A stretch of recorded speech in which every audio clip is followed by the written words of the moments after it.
বেটা নাচবো কি বেডি না, নির্লজ্জ হয়ে গেছে। রুমাল মুখে লাগাবি আর খুলবি, সাবধান বিয়া যখন যাবি রুমাল মুখে লাগাবি আর খুলবি না।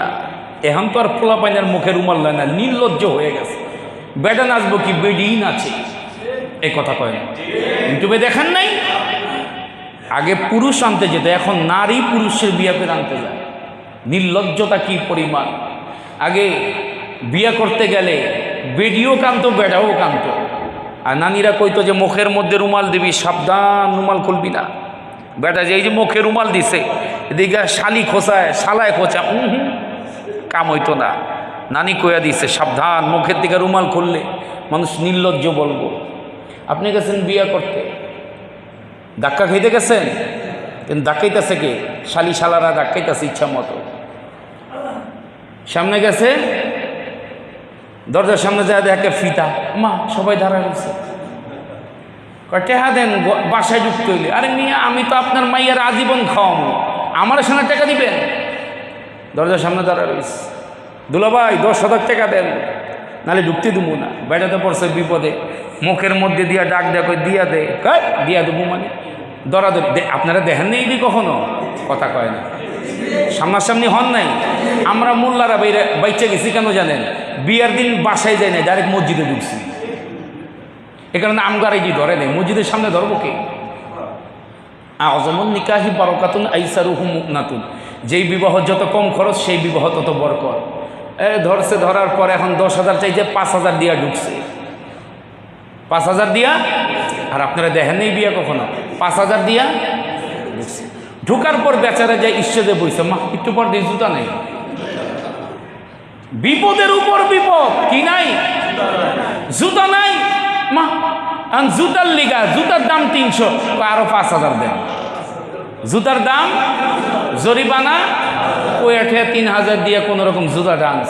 আচ্ছা গেল, খাইতে দিব বেচারারে, হাত ধুইতে গেছে, কয় টেহা দেন।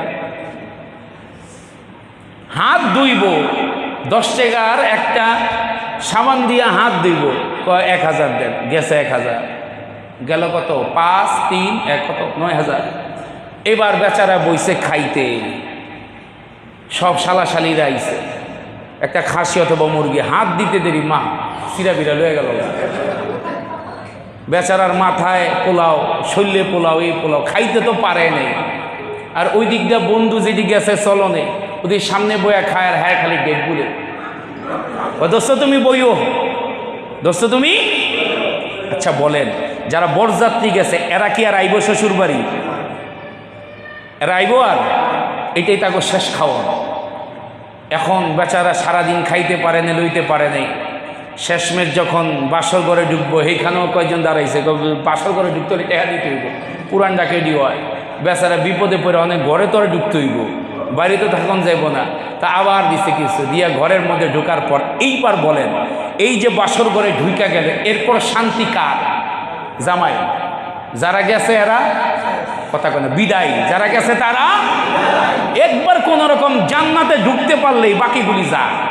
যেটি খায় এদিকে কুত্তা বিলে যা সেটি খায়, কথা কেন ঠিক না?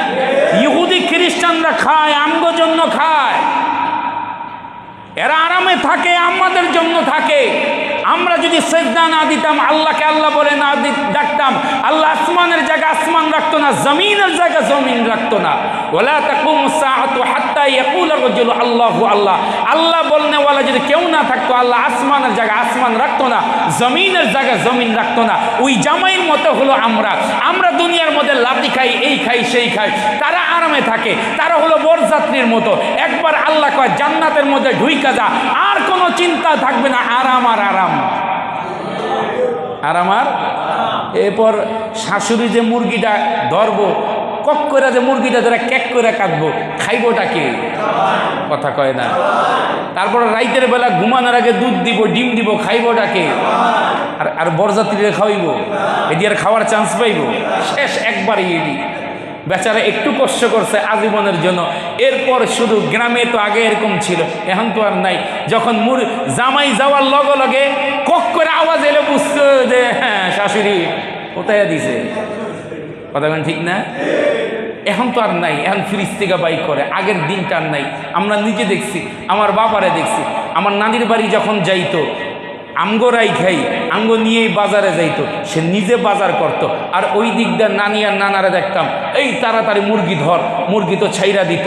তখন যে কি একটা মজা হইতো, এই মজা আর নাই। এখন খালি ফার্ম বাইকেরা কুকুর আওয়াজ নেই, ক্যাকেরও আওয়াজ নেই।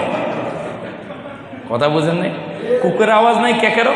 আইসে এত রান্দাবাড়ি দরকার কি? আমরা নিজেরা দেখছি, আপনারা দেখছেন কিনা? রাতের বেলা ঢেকি পাড়াইতো, ঢেকি দেখছেন কখনো? ঢেকি পাড়াইয়া সারা রাত পিঠা বানাইতো, আবার গানও গাইতো। মহিলারা সারা রাত্র ঢেকি পাড়াইতো। আর কি এটি কি বলা হয়? এই যে কি জানি কয়টি রে গীত, কি গাইতো? গীত গাইতো। জামাই আইছে, এখন আর গীতও গায় না, ক্যাকুকের আওয়াজ হয় না। আল্লাহ ডাক দেখো কোনো রকম কষ্ট করে আয়, বাকিটা আমি দেখুন রে। সুবহানাল্লাহ কইবেন, বাকিটা আল্লাহ। এই কারণে আল্লাহ বলেন